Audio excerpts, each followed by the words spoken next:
Jesus chamou Judas. Aí você fala assim, não, mas ele foi predestinado para ser o traidor. Tá, então Jesus tinha 11 apóstolos verdadeiros, né? Então o colégio só tinha 11. Então quando Jesus prometeu 12, só tinha 11.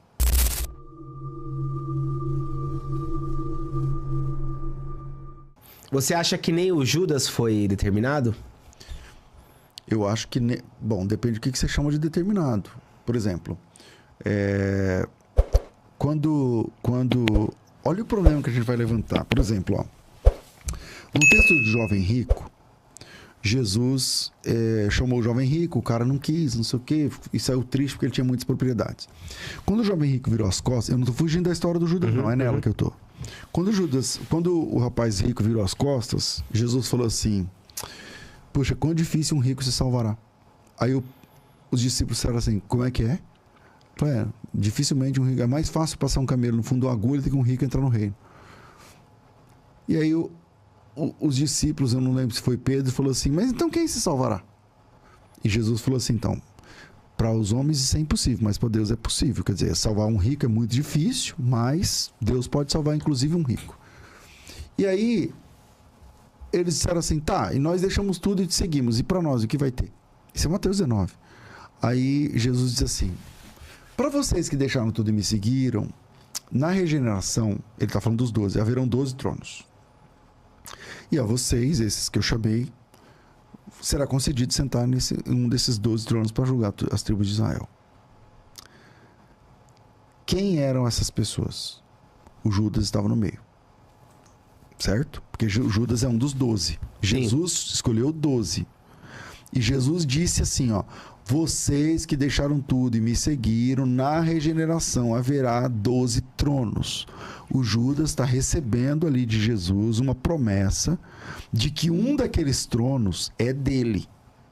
Um daqueles tronos é dele. Ele ouviu isso do próprio Jesus. De Jesus Cristo, nosso Salvador. Então, aquele que a gente chama de colégio apostólico, o que é o colégio apostólico? São aqueles que Jesus chamou. Ele mesmo diz, você, você, você, você e você. E o Judas estava no meio. Jesus chamou o Judas. Aí você fala assim, não, mas ele foi predestinado para ser o traidor. Tá, então Jesus tinha 11 apóstolos verdadeiros, né? Então o colégio só tinha 11. Então quando Jesus prometeu 12, só tinha 11. Aí tem outro problema. O Judas foi substituído por quê? Porque ele caiu ou porque ele morreu? Porque se a resposta for, não, é porque ele morreu. Ué, no capítulo 12 o Tiago morre. Quem substituiu o Tiago? Ninguém. Isso foi porque ele caiu, todos já caíram em algum momento, né? Pedro. Se ele foi substituído porque ele caiu e morreu caído, aí isso faz sentido. Então ele não foi escolhido para ser. Ele caiu. Ele caiu. Era de verdade e ele caiu. Satanás entrou nele, ele permitiu, não sei o que, tal, e ele caiu. E como ele caiu, vamos escolher outro no lugar dele, porque aquele lugar era dele. Então aquela cadeira era do ele Judas. Abandonou. Ele abandonou. Tá. Ele abandonou. Por isso, vamos escolher outro no lugar dele. No lugar dele.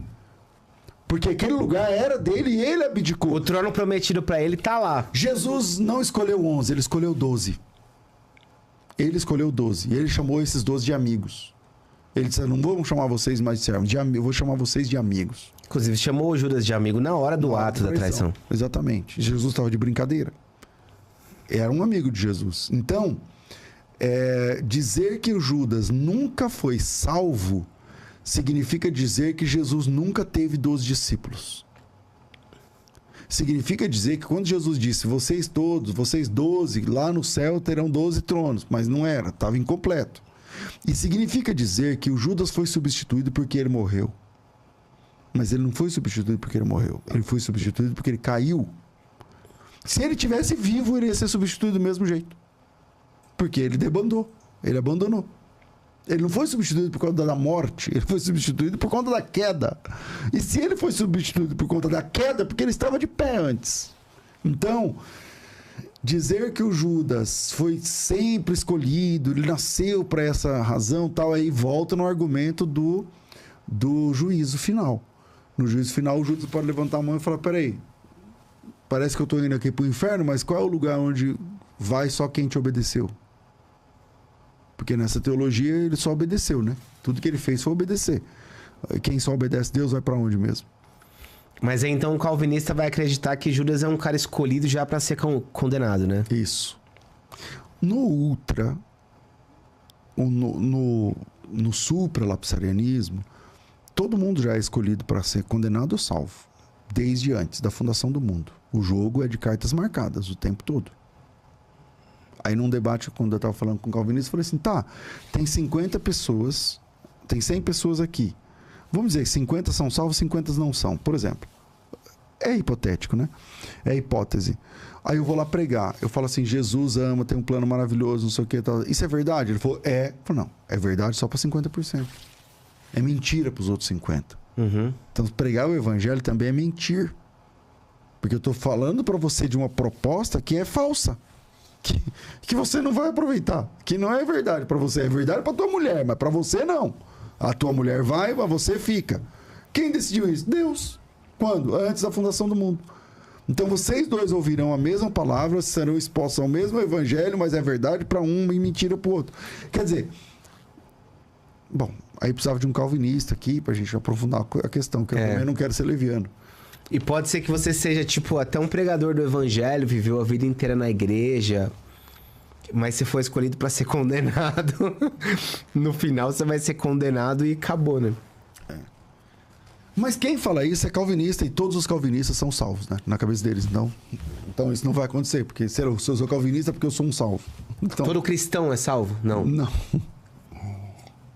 Não, todo cristão não. Que já é um problema, né?